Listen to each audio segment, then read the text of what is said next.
Welcome, future retirees. This is Dr. Jeff Wilson coming to you from our fabulous Freetirement studio right here in sunny Southern California. Welcome. So let's get started. This is going to get a little more technical for now. First, you need to figure out what your current financial life looks like, right? So you received a workbook where you'll find a blank asset map with all the boxes necessary to identify where your assets are, how much you have, how they're titled, so you know how you'll be taxed, and lastly, how you are investing or allocating those funds right now. You'll need to identify cash flow in retirement as well. How much are you going to get from pensions and Social Security? Before we continue our journey down the mountain, it's crucial for you to understand the taxation of different accounts. Knowing how your investments are taxed will help you make strategic decisions to maximize your retirement savings. So let's start with taxable accounts. So these are investment accounts such as brokerage accounts where you buy and sell investments. They are subject to capital gains, and when you sell investments at a profit and potentially are taxed on dividends and interest received during that year. Next up are tax-deferred accounts. So some examples would include traditional IRAs, 401ks, and 403bs.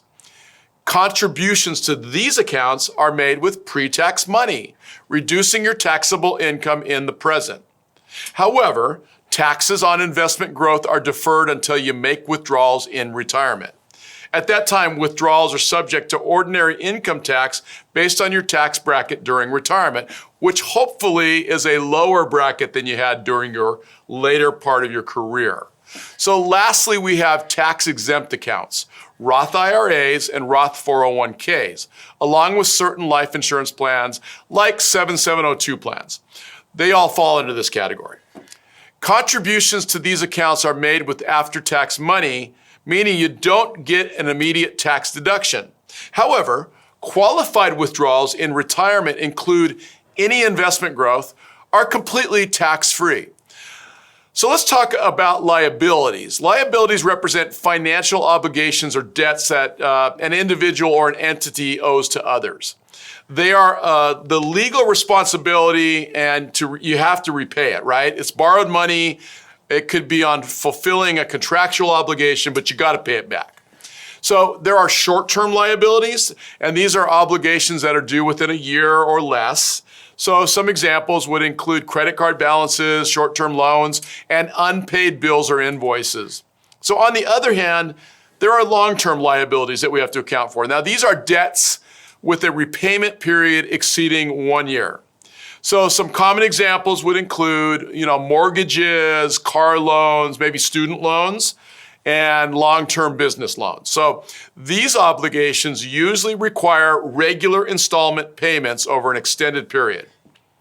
Now, liabilities differ from expenses in that they are obligations owed to others, while expenses represent the costs incurred in day-to-day life. Does that make sense? Now, speaking of expenses, let's understand them next. So expenses are costs incurred like by generating income and maintaining your standard of living, right? They represent the outflows of our money or maybe the reduction in our assets required to support our various activities. So there are some fixed expenses that are regular, ongoing expenses that remain relatively constant from month to month. So some examples of those would include like rent, mortgage payments, insurance premiums, maybe subscription fees, loan installments. And then on the other hand, variable expenses. This is the fun, the mad money, right?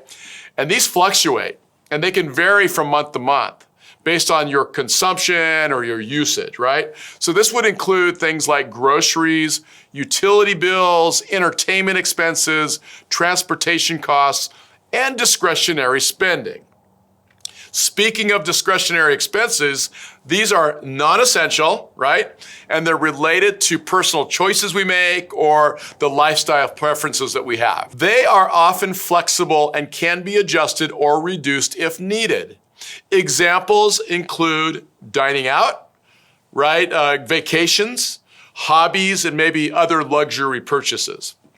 Meanwhile, non-discretionary expenses are essential expenses necessary for maintaining basic needs and obligations.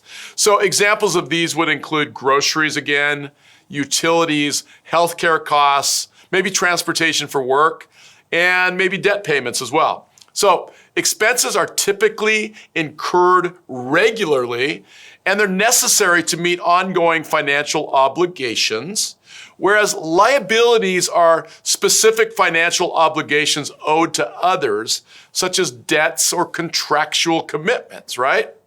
So understanding both liabilities and expenses is crucial for financial planning and budgeting. And now, I encourage you to take a break before moving on to the next video. Make sure you filled out your assets and liabilities balance sheet completely prior to advancing to the next video. Take the time you need to log on to the Social Security site and either create a new account or review your already created account so that you will know what amount you're expected to receive monthly at your full retirement age. Get your most recent account statements and write down the balance in the appropriate boxes. Okay, rest up and prepare for the exciting next phase of our journey, where we're going to dive deeper into creating a robust retirement distribution plan that leads you safely and confidently down the mountain of financial success. This is Dr. Jeff Wilson, hoping you're thriving in life, living well in every moment, and sharing your prosperity with those you love. Cheers to your incredible journey ahead.